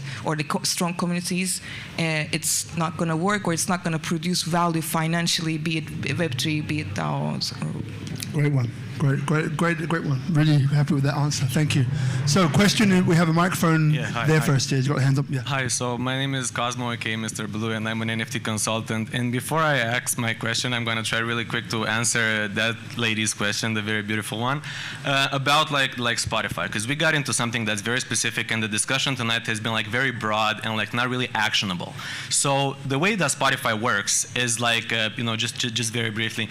So the artists do get paid, but that's because investors put money. So Spotify is actually losing money. Like you pay $5 or $10 a month, however much you pay, you're like that. Not all that money is getting to artists, because if it would, like Spotify would be bankrupt and it would not have money for everything. So investors are putting money in order to get user data, because like they need more users to compete with Apple, to compete with SoundCloud, to compete with Spotify, to compete with like basically all of their competitors. And investors want a lot of users to be on Spotify. That's why they're putting money into Spotify. Spotify, and that's why, as opposed to like what Emilio was saying, like artists are getting paid from those, but it's mostly investor money. If Spotify was to become profit, it was to like just not use investor money, the artist probably wouldn't get anything because all of your $5 would be used on like, I don't know, like CEO salary, on like servers getting maintained, on like marketing and all that stuff. So all the investors' money are going there. Now, a way to solve this decentrally, then like I know because I have like 3 clients that I've been,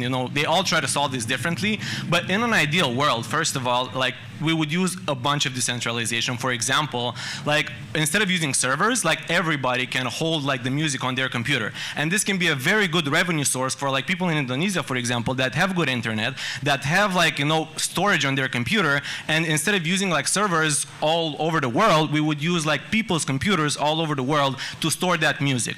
Now, when you pay a subscription, let's say you buy an NFT that's like, a monthly NFT that like you keep buying it, and you with that NFT, you have DAO power, you have like authority into the network basically to vote on the decision that the platform is making. So for example, like let's say that like the CEO needs to get paid, but every year we vote on like how much should the CEO getting paid. Like, okay, should we hire this guy for like $3 million a year, or should we hire this other guy for like $1.5 million?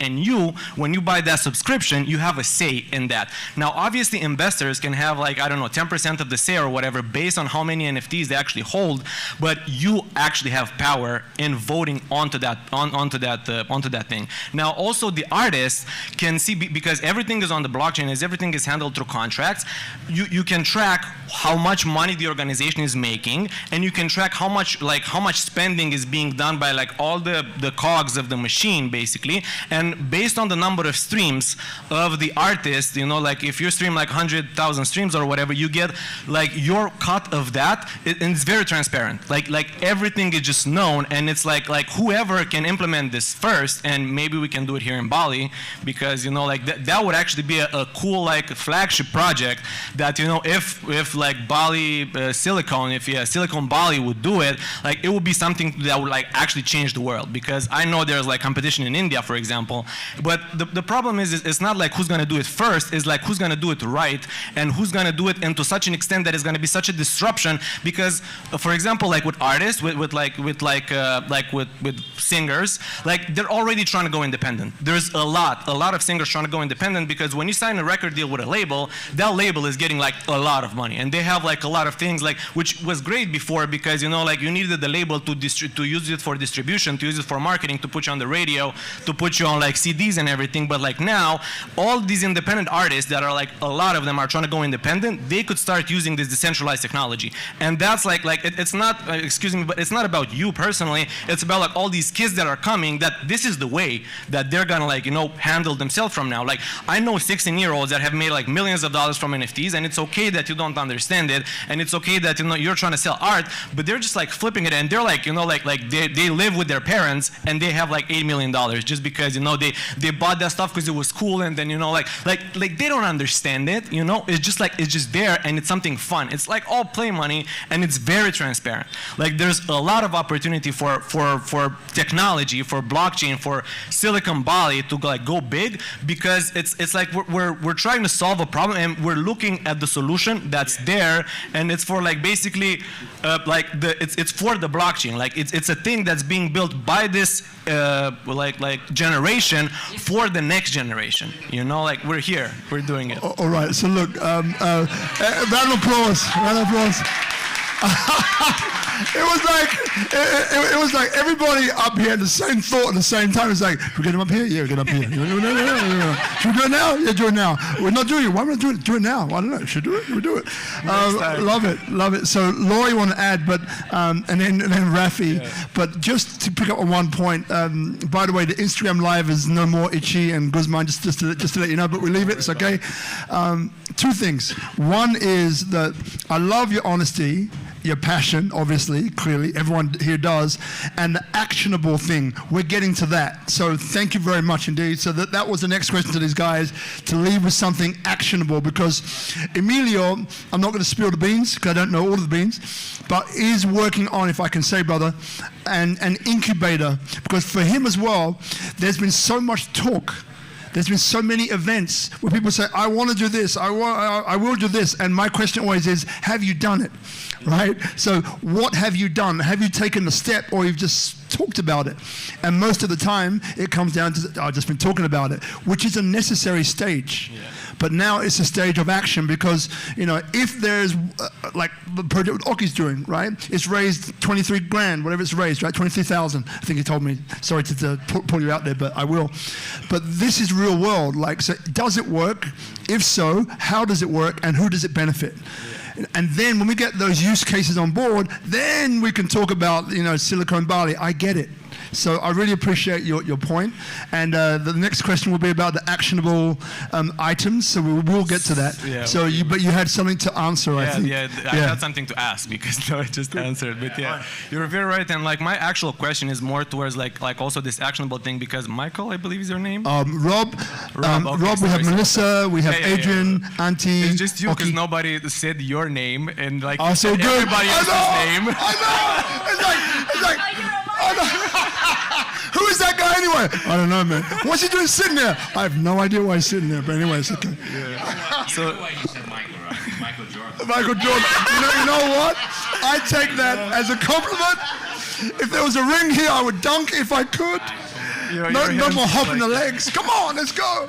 Brother man, over to you. But basically the question is, you know, like, because you seem to know everybody's name, like including the people in the audience, and then you seem to already be part of a community, and then, you know, like, in order to become this Silicon Valley, to become like actionable, you know, like my question is like, why are we not doing something about it? Whereas like where we make an NFT project or like a collection about it, where people start becoming members, where you show people what the power of the DAO is, where people like start understanding you, is like, okay, this is how it's done, this is why we're doing it, and like you start literally, you know, like preaching it on the blockchain, because you know it's like it's a blockchain thing. Other people from around the world can see it because you're using Instagram Live, you're probably using like YouTube Live or whatever. I don't know. Question is, I've never seen this, and I hang out on the blockchain. Like I live on the blockchain, and I just found out about this event because somebody like here told me about it. I didn't know about like anything other than like was promotional, but in Bali. And I've been looking for this, like Googling stuff about like crypto communities in Bali. Nobody really seems to know. Nobody from the blockchain, definitely. So why don't we like start making waves, starting by implementing something on the blockchain? I'm here to help. You know,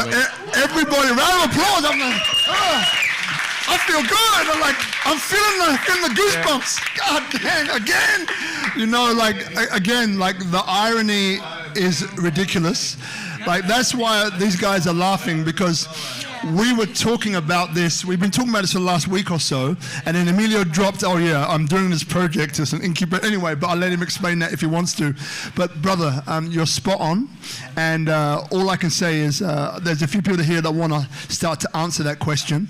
And we'll start with Brother Emilio, and then we'll rock around to the next question after that, and then I'll pipe in the end. Thanks for the question. So we'll give this one over here to Brother Emilio, and then we'll work our way back. Cool. Amazing! You're officially onboarded in a Silicon Valley committee. Let's make it actionable. What you said is right. We are trying to. These things, they don't happen in a day or in a week, but ideally, we're trying to put together ideas and roadmap for a DAO. But you know, it's under structuring. But any idea here is welcome. Is welcome. Reach out to us. Tell us, hey, okay, you know what? I'll see it this way. Emilio, I'll see it that way. Auntie, I'll see it that way. And we really need people to join us in this initiative. And let's do a little game. Let's start a little game. So this event is going to happen again in 3 weeks. Okay. Now, the next episode, there will be other valuable people here. It's not going to be us. But if we want to make it actionable, we must come here with actionable question, right? Because if in a month, and I invite you to be here, all of you, in a month, we'll be here again with, oh shit, what is an NFT? Emilio, please tell me. Right? Google. We will not make step forward. So I invite all of you, which have been amazing tonight, to go to a very useful website. It's run by us, but it's quite, generic. smartcontracts.org. Very easy to remember, right? We all knew he was going to plug it, by the way. Just in case you want to hear, we knew it. Go over there, have a look, get familiar with the stuff, get familiar with the concept, decentralization, get familiar with the technological stuff, and come here in a month, with actionable questions, so the people that will be sitting here will be able to say, right, about that we're going to do this, about that we're going to do that, right? Let's play this little experiment, okay? I guess they can go on about the roadmap for Silicon Valley. I just said enough, and All right, so pass the microphone to Oki. Oki, so we know it's coming, right? We just Impact NFT. There you go. Sorry, what's your name? It's Cosmo. Cosmo. Oh, Cosma. Cosmo. Mr. Blue. Welcome to the club. You are the lost boy. Now you come to our home, to the right community. Thank you for welcoming We have a me. lot of blockchain or community here in Bali. I mean, there is S21, there is Bali NFT, the collective. There is a lot of initiative. You just haven't. But none of them on the blockchain. Well, some of them, they're not on chain. They're not on chain. Yeah, we just started maybe in the last 6 months, I think, the initiative, right, or something like that. But the last 3 months has been very active, and it's summer. By the way, it's also because of the visa thing. It just opened in May or something like that. April. About a month, 2 months ago. Yeah, so that's what triggers the whole thing, because everybody flocked into the island.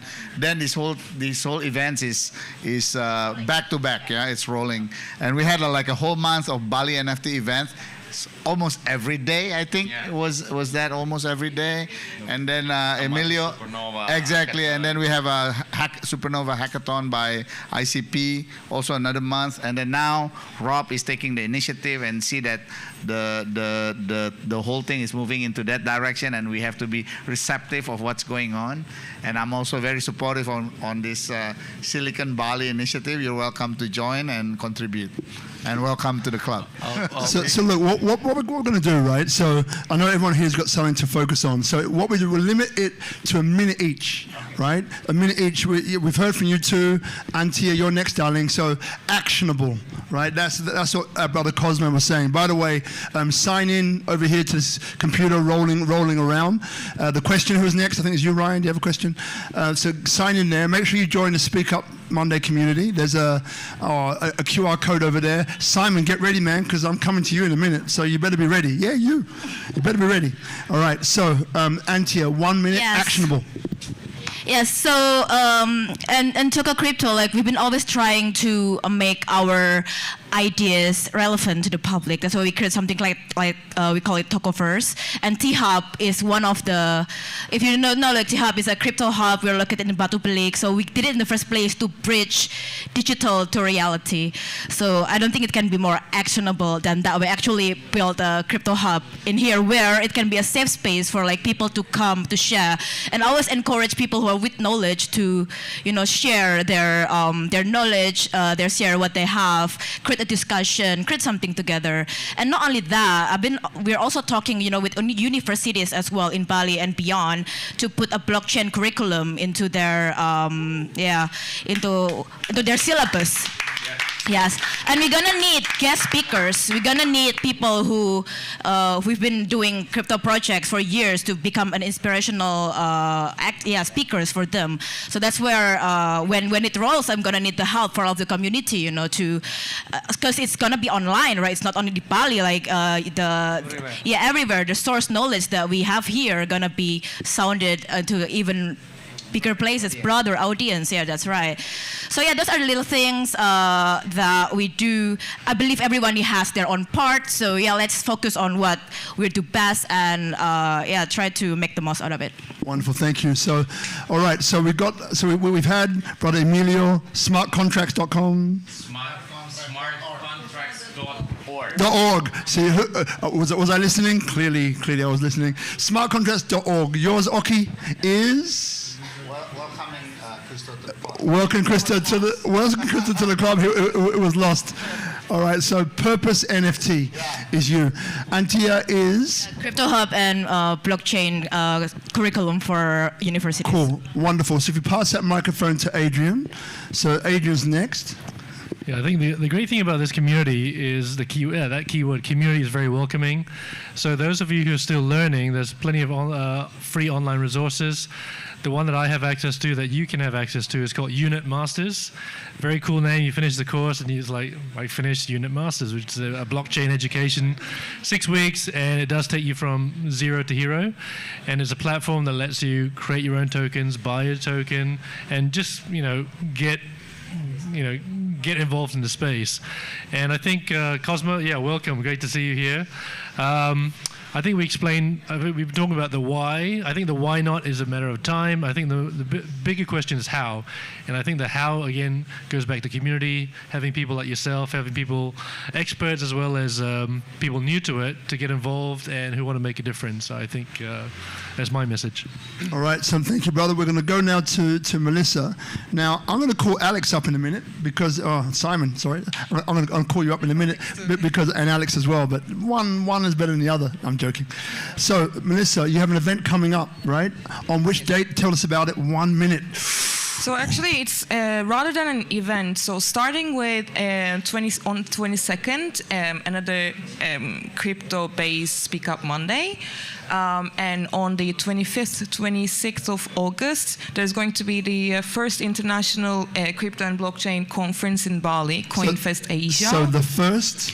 International crypto and blockchain festival. Crypto and blockchain festival called CoinFest. CoinFest Asia, and as S21 we are partnering up. So my intention is to we are now getting prepared to starting on the 22nd of August, doing a crypto week Bali basically. That's pretty. Good concept that happens everywhere in the world, and we are having all these different events since 2 years. Why not having it all concentrated on 1 week? So if you want to participate and contribute in any way, you're more than welcome.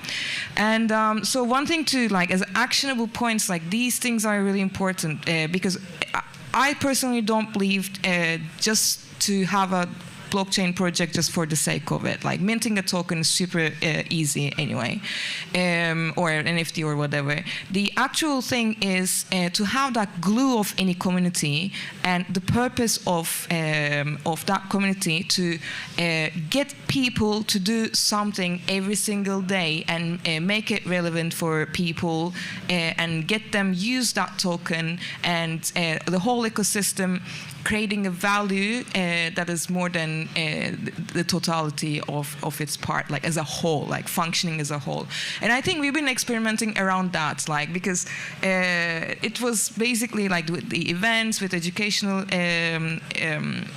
seminars and everything, we were trying to find our way around the actual solution and the how we interact with each other, and eventually, if we have a product, what is it going to be? And none of us here is solely, except Andrea, just doing that for a business, community management, or building these communities and everything. So this has been a side activity because just for the purpose of getting to know each other and building something together. So hopefully Crypto Week Bali, starting on this 22nd,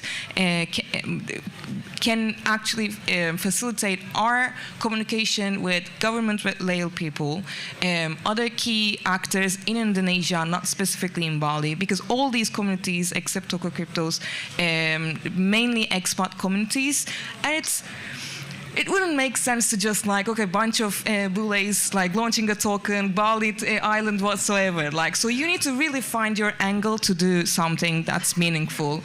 And I think we are getting there. We are going to meet a lot of these people, and we have other projects that's already on chain coming out of the community.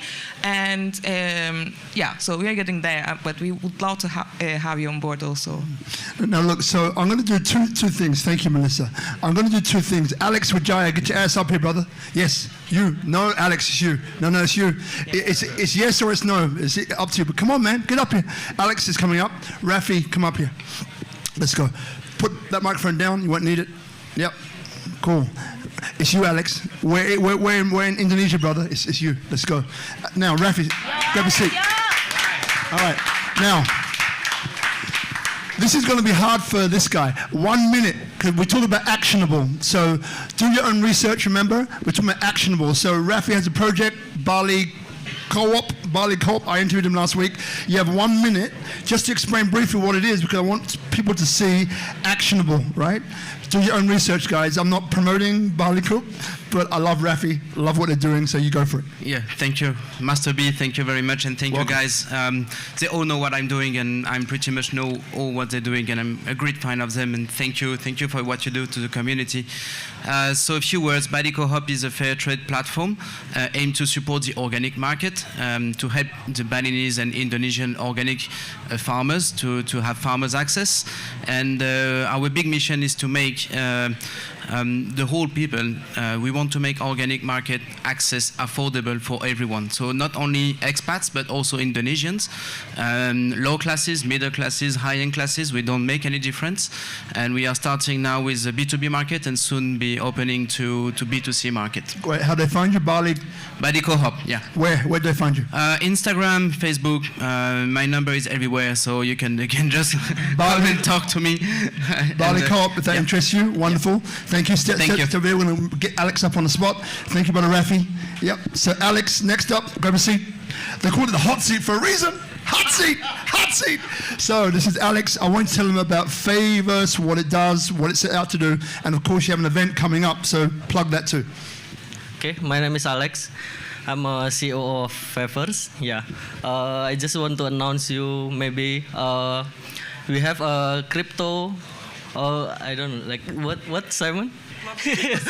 Bali blockchain ecosystem. Yeah, you can join us also. Yeah. Simon can come join as well. Yeah. All right, so there you go. Simon can explain better. Right, so both. There you go. So yes, so it's on August 4th.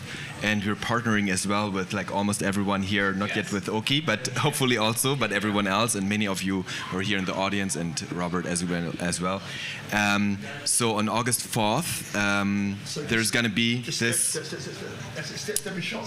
Yeah. Okay, good. The Bali Blockchain Ecosystem Conference in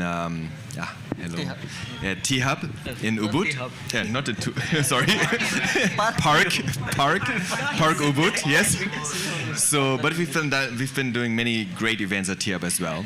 And everyone is very, very welcome to this event. And we are also looking for partners. We have 20 different booths and have 10 very awesome speakers and lots of like media partners, sponsors, etc. So if you want your project to be represented there, please approach us. If you want to sponsor the conference, we still have a few options there.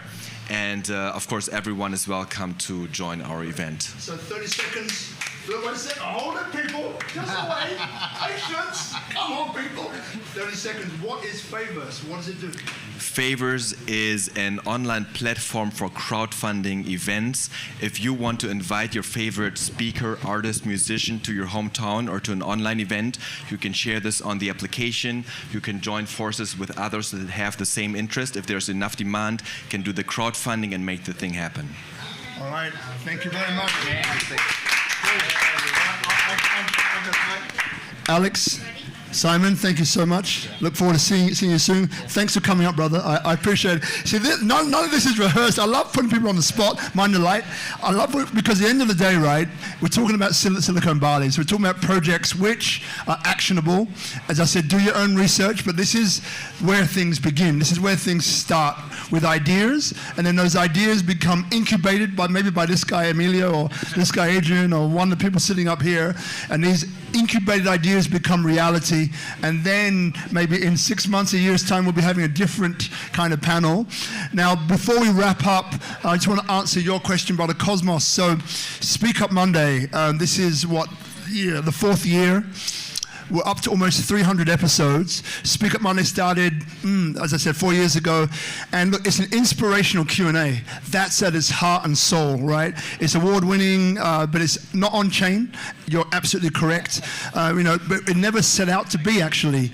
So what we've done with this one, we said, we feel that that this is important enough. I'm known as a tourism architect, so there's obvious connections there, that this is a way to bring the people of Bali and Indonesia together with foreigners to create projects that uplift humanity.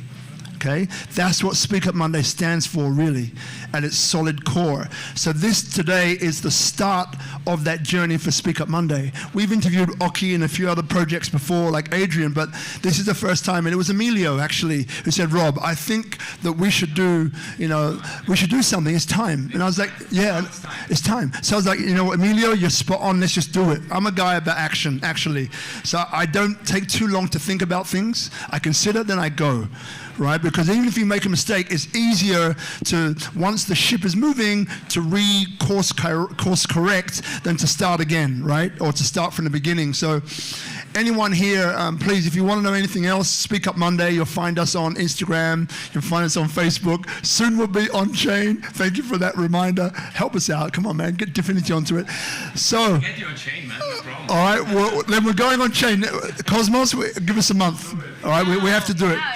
Now,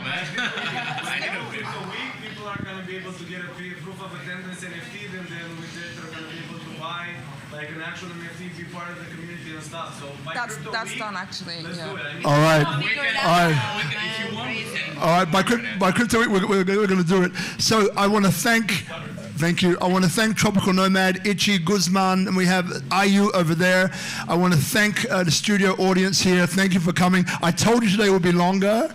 I trust that there's something that you've learnt or imbibed or something that you've been impacted by. Impact NFT. There you go. that could be good. So I want a round of applause for our panel tonight. Got Emilio, Oki, Anthony, Adrian, Melissa, right?